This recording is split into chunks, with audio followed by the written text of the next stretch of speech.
Yihui, we used to, we came up with a lot of ideas. We're talking about, let's start our Western food business lah, and then jual burger lah, and then she was saying she wants to do agriculture. She want to work on the land in Johor and things like that. But yeah, it's fun to talk because you still have a job and things like that. But the thing is that when it really you are retrenched now. Yes. Then you start wondering, there's the feeling that, do I really want to do this? Correct. Yeah. And it's not only do I really want to do it, can I really do it?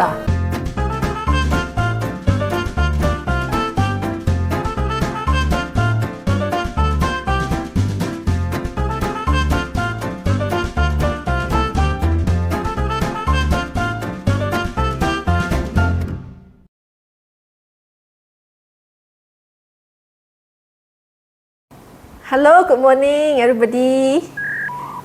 Hi, morning. Welcome, guys, to our channel. You're a bit slow, huh? Yeah. Still early in the morning. Still early in the morning, right? My brain haven't worked yet. So, good morning, everybody. Welcome to our channel. Our channel is actually named Chai and Tea, Sembang Kosong. Yeah, this is our series. It's called Sembang Kosong lah. So, what are we going to Sembang Kosong about? So, basically, maybe we can let our viewers know so that for this new series that we're doing, we are covering more on like daily issues. Daily nonsense. Daily nonsense, whatever that comes to mind. So, we will be uploading our videos on every Sunday. Every Sunday, yeah. So stay tuned and then remember to follow us. Okay, good. So actually today, Joe, your hair looks good, huh? Thank you. But looks a bit scuffle. Why? Scuffle, jobless ma. Aiyo! Sama jobless. Yeah, jobless. Then no purpose to trim it up ma. No purpose to leave Yeah, no lah. Not after that worse lah. Yeah, talk about jobless. I think jobless is at least for us and people surrounding us. Yeah. It seems to be a problem that almost everyone surrounding us is facing. True. So let's just give the audience a bit update. How did we become jobless, or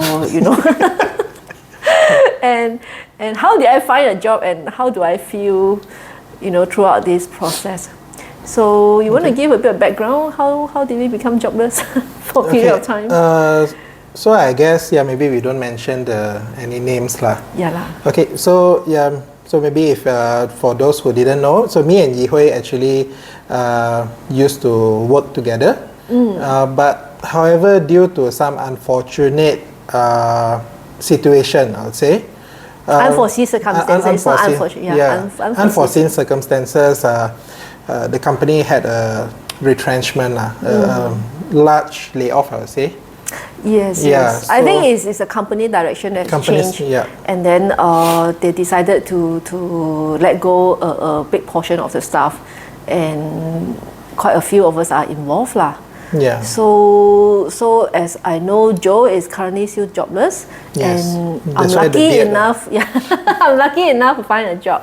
But let's talk about it, because for myself personally, I did had mixed feeling about this, and maybe we start with talking about how do you feel actually at the beginning when you received the news that you'll be let go, and then what is the journey like? What is the journey like? For me, when I first heard the news, actually, it didn't impact me at all. Wow. Yeah. You must be a very rich wife, right? Either a very rich wife or rich girlfriend, or you got a damn rich family. I can hope lah. That's why I say, to my fiancée, right? So if she can become a CEO or something, I don't mind becoming house husband, Yeah, that's the dream job. Dream job, right? Okay. Become her personal driver, personal chef, things like that. No, so it didn't really hit me because I guess at that point where the direction we are going, there was is quite stressful lah, with all the reshuffling of the organization and so on. So when I received the news, right, it kind of felt like somewhat a relief lah. Relief. Finally, there's a closure. Okay. Yeah. Because I think rounds and rounds of retrenchment, right, it's kind of like take an impact to your morale lah. I would say, yeah. Mental well-being. Mental well-being, yeah. It's like, oh no, when is it going to be my turn, right? You never know. Like you wake up in the morning, then you look at your calendar. The moment you see, if there's a schedule between your manager and the HR, you know that's... Or worse still, when you try to log into a system, you why does it keep buffering? My access is taken away. Yeah. So, I mean, we did joke about that before, right? Yeah. I think one time you can't log in, then I was making fun of you. I said, oh no. I said, I said, it's your turn already. I said, that's why they kick you out. That's why you can't log into the system. But then, it turns out actually it's a system issue only. It's not she got kicked off that time. Ongoing system issue. Yeah. So, I think the impact hit on was later part. After everything is done, so reality starts to kind of sets in. So then you start thinking, okay, what do I do now? So then we start with the following step lah. What anyone would do is start for job hunting. Okay, but I would say from my end here is actually, I mean not for myself lah. Not speaking for myself. Even some of my colleagues that I know, they are also having really hard time in looking for jobs. And I guess it's a challenge right now, because I think there are many people, searching for jobs. So there's a lot of competition out there. Everyone is desperate to get their hands on whatever they can get. Things like that. But I guess the more important thing, right, because sometimes what I can see that happens to people, right, is because when they apply for jobs and you get the rejection, or you get from job street, this will unlikely progress further. It's kind of, at least they let you know. Yeah. There's a lot of them that you apply and then you wait for news. 1 week, 2 weeks. You just keep waiting. But the thing is that, right, when you keep seeing this negative, not negative, this rejection email, right, it will somehow keep bringing down your self-esteem, Like you keep wondering, did I do something wrong? Am I not good enough? Things like that, So I would say that the most important thing, right, is that you really need to keep your head high. You need to stay on your goal. Don't be discouraged, because I guess this is normal for organization. There are maybe a lot of candidates. It's not say that you are not good enough. So it's maybe just didn't stand out enough for them. Yeah. So it's nothing personal, I would say. So for those out there that if you all are jobless right now, don't feel discouraged. Don't feel demotivated. Keep on continue your job search. I believe that there is something out there for everyone. Wow. So we will tend to find it lah. Agree. And the other thing that I have to say, so maybe I just share a bit on my own personal journey on this jobless. So like you say, before we were retrenched, then we were saying, I'm so ready to go, right? I'm so ready to go. Just give me the package and go, right? Just give me the compensation. Or at one point, actually, I started looking for jobs. I said, I don't even care about your compensation. I'm going to move on. But obviously, job hunting is not as easy. And then the push is not the kick. The push and the kick is not there yet, because officially you still have a job and salary income. But when it really hits, then I tell you, okay, this is it. I have to do something. And then suddenly, I was kind of lost. What am I going to do now, right? I have so many things planned beforehand. And really, before that, I said, hey, I'm going to go back and work on the land and plant vegetables, agriculture, and so. But then when it really hits, I was like, oh shit, am I really going to work on the land? Because the thing is that when every time in the morning, right, we used to have these virtual meetings. Yihui used to, we came up with a lot of ideas. We're talking about, let's start our Western food business lah, and then jual burger lah, and then she was saying she wants to do agriculture. She want to work on the land in Johor and things like that. But it's fun to talk because you still have a job and things like that. But the thing is that when it really okay, you are retrenched now. Yes. then you start wondering, there's the feeling that, correct, do I really want to do this? Correct. Yeah. And it's not only do I really want to do it, can I really do it? Yeah. I mean, look at me, I might look very big now, I'm actually very small. So, how am I going to, work on the land that is, 20 acre big land, right? So that's when I get a little bit, hey, how?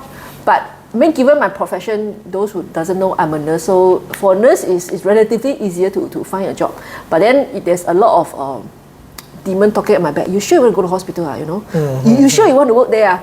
So there's a lot of struggling. And then finally, my friend actually introduced a job to me, my current job. And it's lucky enough that they're willing to interview me. And then during the interview, then suddenly I realized it is so hard that they ask me, hey, why do you want to leave your current company, right? Suddenly I felt it's so hard to tell them, hey, I left because I was retrenched. I cannot, it doesn't come out from my mouth. True. And you feel like embarrassed, is it? I think so. Yeah, because I had that kind of feeling also. I just couldn't tell people that, hey, I was retrenched. It took me a while. Actually, during my first interview, right, I didn't actually tell them I'm retrenched. I just said, hey, there's change in job scope and everything. Only when the second interview, you tell the truth. Yeah, because I feel that I should not lie. Then the manager said, so with your experience, why do you want to leave the job? True. They said, might as well I tell the truth now then, they found out. Yeah, better than later on, then why do you even want to lie? But actually, to be honest, right, when you go for interview, if you tell the reason, this is what I heard actually, if the reason is because of retrenchment, people are not going to blame you But say if you're looking for, opportunity, growth, career opportunity, that reason can only be used until certain extent. Right? Yeah, if let's say you are an agent or more to the lower level one, it's okay. So because I had a friend of mine, she's a finance manager. So yeah, she told me that she went for an interview, and when she gave the reason, right, looking for a career opportunity or career growth, right? So people will be wondering like, what kind of growth you're looking for, because you are quite the more questions they ask. Yeah. So you can't use that reason, but retrenchment is a very acceptable reason, I would say. But I think other than the embarrassment, or rather, I don't know, I think it's more embarrassment. The other part, I said, hey, if I tell them I'm retrenched, are they going to offer me less? Like, I might sound very desperate now. They lowball you Yeah, I think that was part of my concern also But then I come back and then I was talking to my husband, and then we talk about it, and then I realized, well, whether they lowball you or not, at the end of the day, do you really need a job? Yeah. Right? Correct. You need that salary. So then I go back and think, because part of my head I was trying to balance is, hey, money that they pay me plus the workload, does it equal or not compared to my previous job? Your previous job, what do you do? Eat cat? I don't say like that. I do proper job, okay? It's actually it's a very meaningful job. Okay. But it's just that maybe the workload wise is not going to be as extensive. Then I sort of, I'm not sure, did I talk myself into it, I lie myself into it. Then I was like, nobody is going to pay you a lot of money so that you can sit at home and do nothing. Who will do that? Yeah. Right? No. Maybe when they do that, that's what happened. After 2 years, you're retrenched. No, I mean, realistically, nobody will do that. So then that's when I adjust my mindset and say, hey, okay, fine. I need a job, and this is the job that I like to do, because the job scope that they're offering is actually very interesting, and I know it's something that I enjoy. I will enjoy. So I said, okay, let's do it.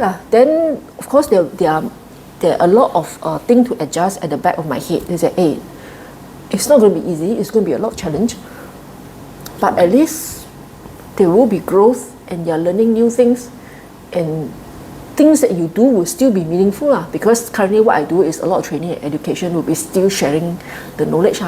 So I think what I'm trying to say at the end is to people, or even to you, or to other people who is looking for a job, or my beloved colleague out there who is looking for a job, I would say sometimes maybe we just need to adjust our mindset a little bit. There's a lot of job on the job street. Yeah. So sometimes maybe ourself is being too picky or choosy. I don't know lah. No, I guess. Actually, I just want to chime in here. I think, like for most of us in our previous organization, right?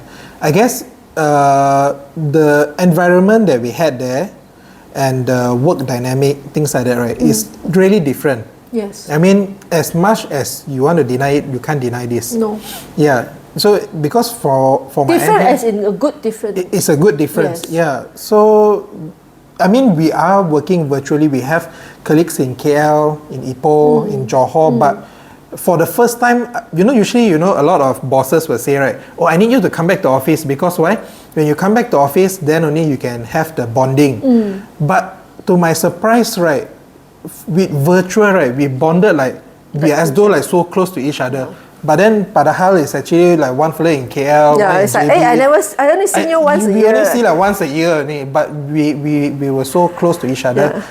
And the team working was good. So what happened was that, right, when we need to look for other jobs, right, we tend to, I guess, compare that can we find back the same environment or not? Nope.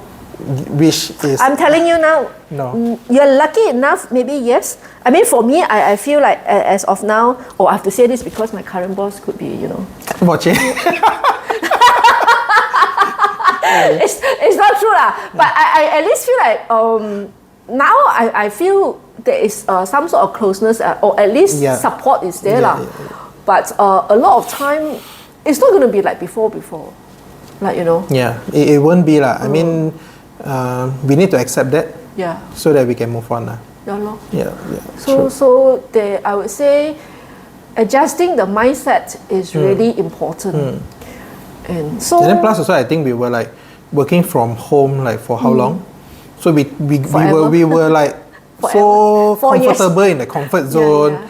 So now you have to actually go out and see people and go to office. It's hard. Yeah. So I think it's the adjustment period. Yep. After in a while you will get used to it back again. Yeah. Correct. So I guess that. So by the way, how did you survive jobless for how long already? 1 month. Oh. So 1 month plus. What? No, because technically I was actually physically my last date working was on the 15th of March. Yeah, but officially I'm let go on 30th April lah.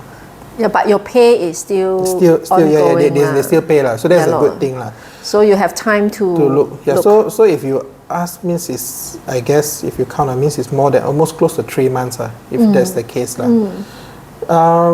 Yeah, I mean how I survive with savings With savings lah. Savings.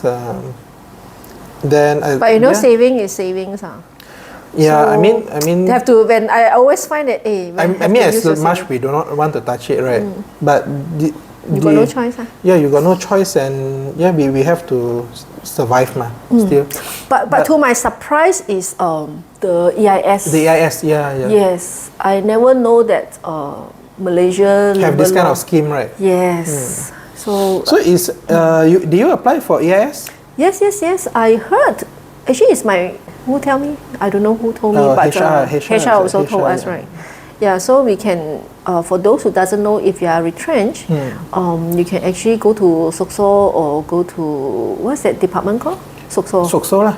Sokso department. So normally you will see, I think for the viewers out there, if for those who doesn't know it lah, if when every month you get your payslip, right, you will see there's a deduction called EIS. It's I think 7-8 ringgit. Yeah, not much. It's not much, but that's where the benefit comes in when if let's say you are retrenched from the company lah. So you were saying just now. So the process is, I believe every place will have slightly different little process, but it's generally the same lah. So you have to physically take all your document, go to the. What kind of document we are talking? What kind of document? Wow. I think the time I did, if I'm not mistaken. Oh, your employment letter? Employment letter. Your termination letter. Your IC front and back. Yeah, front and back. And then your bank statement. Correct. Bank statement with the bank account details. Bank account and then your payslip for the past 3 months. 6 months. 6 months. Yeah. 6 months. Yeah, if you have all these documents, go there straight away. You go to the counter. You need to fill up another form there.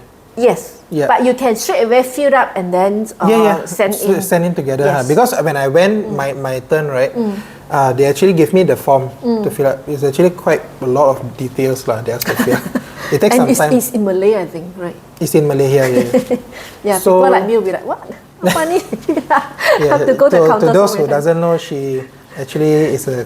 No, I learned Malay. It's just that my Malay is not good enough. So. Not good enough because she speaks the Queen's English. No, that's not true. Yeah. So basically how's the coverage? Because I don't know. I just applied. Okay, so it depends on your pay. If your monthly payment is more than 5,000, right? 5. If your monthly salary 5,000, 5,000 is the cut-off point. If you get if your salary is more than 5,000, automatically the first month they will pay you 3,980. Or is it? I think varies. Depends on the person's salary. Yes, but the cap that they will pay you is 3,985, something like that. So the maximum, they call it 80%, right, of the cap value or what? I a bit forgot now, but my pay is more than 5,000. So the first month that I get paid, the compensation from the EIS actually 3,980, something like that. 3,980, okay. Yeah, somewhere around that lah. Then because I also found a job almost immediately after I got retrenched, and because my start date is my last official date is 11 March, right? And then I go and apply on the 12th of March. And then my new job is going to start on 1st of April. Okay. So in between, when I go and apply, they still pay me the first time, the first round EIS, which is the 398 something.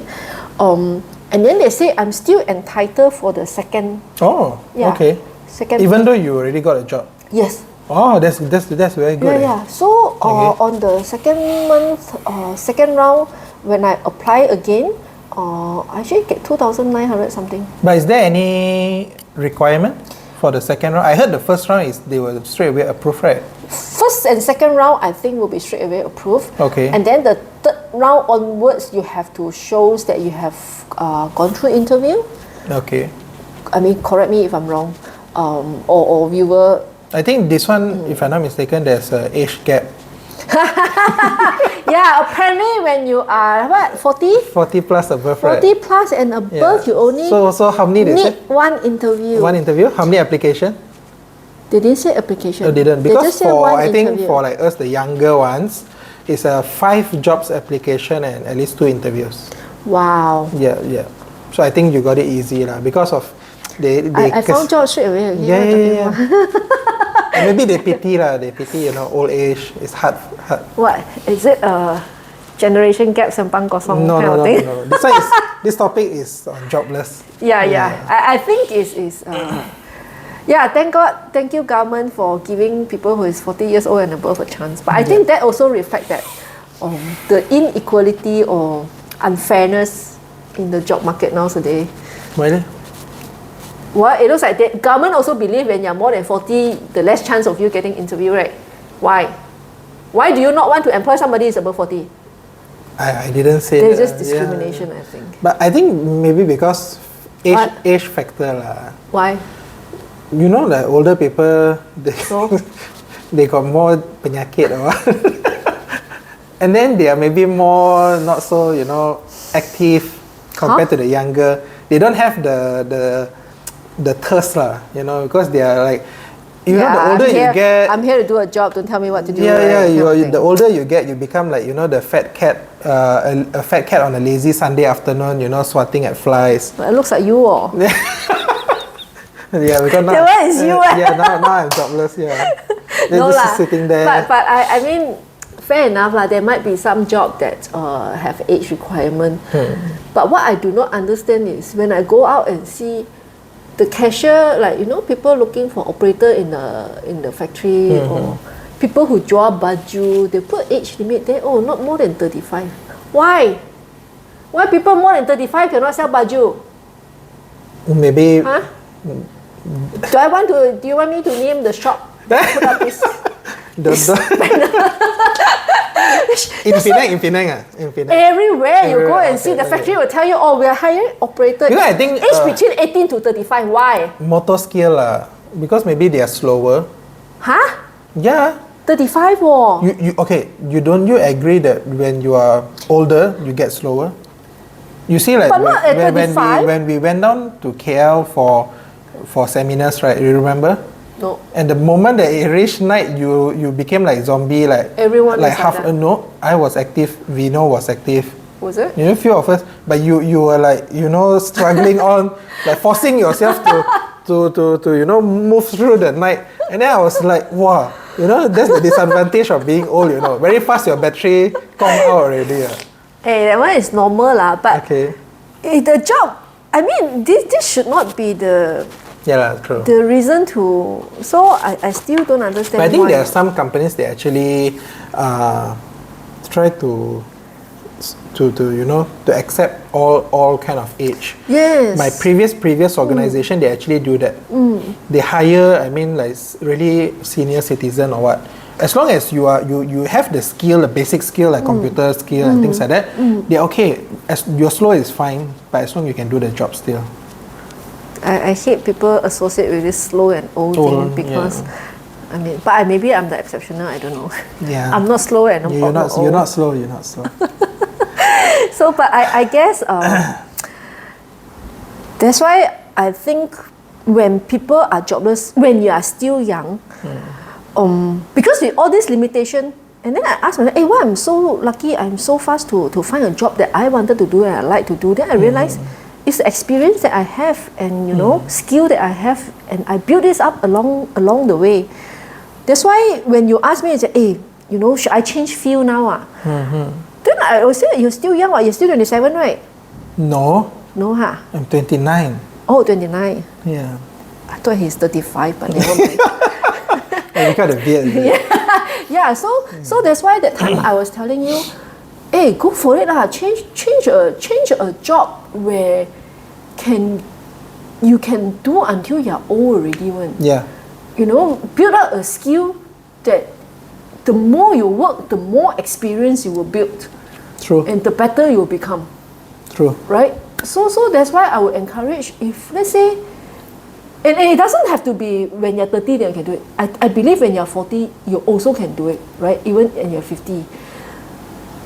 You have got nothing to do anyway, right? You might as well go and learn something new. Yeah, true.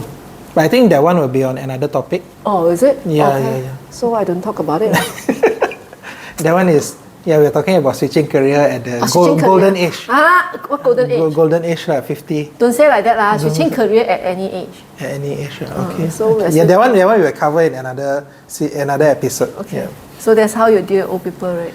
Yeah. Just put them back. But I think at the end of the day, I think when I went to the EIS to apply, actually I'm not the only one. There was actually quite a lot of people there applying for this scheme. So I guess it's tough out there maybe right now, but just don't give up lah. Don't give up so soon. Yep. Right? Okay. Yep. So that's the last word if we have for our beloved colleague and friends and viewer out there who is struggling to look for a job. It's okay, you're not alone. But remember, there are things that you can do. Improve yourself. Or maybe, one more thing is you can do upskilling. Improve upskilling. During this time like that, right? It's important. Even the EIS, they have they have the program free also, course, free course. Yeah, so they actually I feel at the end of the day is you want or don't want only. You want to improve yourself or not? Yes. Yeah. If you sit down and keep blaming fate or things like that, you're not going to go anywhere. And then keep depressed. Yeah. And I noticed But I think depressed, that one different. Different. That one different because maybe some people, we don't know, we are not in the shoes of other people. Yes, maybe because of a lot of factors, correct, family or things and whatnot, they can fall down into this kind of category. Correct. But I do hope that if you're in that category, seek for help. I mean, that's one thing. But come out sooner and really, only you yourself can do it. Yeah. And if you cannot do it, then seek for help. Yeah. And when you have a correct mindset and good positive vibes, people who interview you will know. They will feel wow. They will pick it up. And so maybe just a tip, right? Maybe some people, they are really good at presenting themselves, but due to certain situations or circumstances, right, like this retrenchment, it pulls down their self-esteem, and like all this while this person can talk one, right, it become like he was starter. Did it happen to you? Yeah, it happened to me once.